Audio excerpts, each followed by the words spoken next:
စိတ်မရှိတဲ့ဆီယာမကိုမလိုချင်ဘူးဒါလေးကိုအတူတူရေးကြည့်ကြရအောင်စိတ်မရှိတဲ့ဆီယာမစိတ်ရှည်တာက patient စိတ်မရှိဘူးဆိုလို့ရှိရင် impatient ဆီယာမက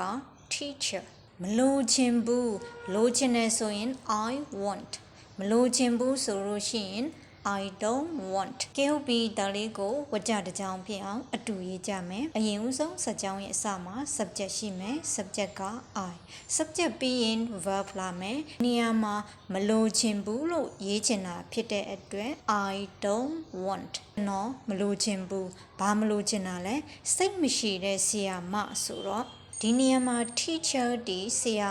မနှမျိုးလုံးသုံးလို့ရတယ်အဲ့တော့ကိုရေးချင်တာကစိတ်မရှိတဲ့ဆရာမဆိုရင် teacher is impatient မှန်ပြီလားအဲ့လိုရေးလို့ရလားမရဘူးဒီလိုချင်နေမျိုးဆိုလို့ရှိရင် relative pronoun ကိုသုံးပေးရတယ် teacher ဆရာမဒီလူဖြစ်တဲ့အတွက် who ဆိုတဲ့ relative pronoun ကိုသုံးပေးရမယ် who ရဲ့နောက်မှာverb လိုက်ပေးရတယ် teacher ဆရာမဒီတူတယောက်အနေကိန်းဖြစ်တဲ့အတွက် is ကိုသုံးပေးရမယ် teacher who is စိတ်မရှိတာက impatient တူဒီ adjective ဖြစ်တဲ့ adjective ဖြစ်တဲ့အတွက် verb to be နဲ့တွဲတုံးပေးရတယ် I don't want teacher who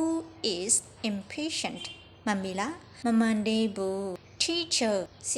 ရာမဒီ noun ဖြစ်တဲ့အတွက်သူရှိမှာ is ဆိုတဲ့ article လေးထည့်တုံးပေးရတယ်။ ကြံခဲ့ရင်မှားတယ်နော် I don't want a teacher who is impatient စိတ်မရှိတဲ့ဆရာဒါမှမဟုတ်စိတ်မရှိတဲ့ဆရာမမလိုချင်ဘူးတနည်းအားဖြင့်ပြောရမယ်ဆိုလို့ရှိရင်ငါအတွက်စိတ်ရှည်တီးခံမှုမရှိတဲ့ဆရာမလိုချင်ဘူးကဲနားလည်မယ်လို့မျှော်လင့်ပါတယ်ဒါလေးနားလည်တယ်ဆိုလို့ရှိရင်စိတ်ရှည်တီးခံတဲ့ဆရာလိုချင်တဲ့ဒါလေးကိုရိုးရိုးဝကြ comment မှာရေးပေးခဲ့ကြည့်နော် thank you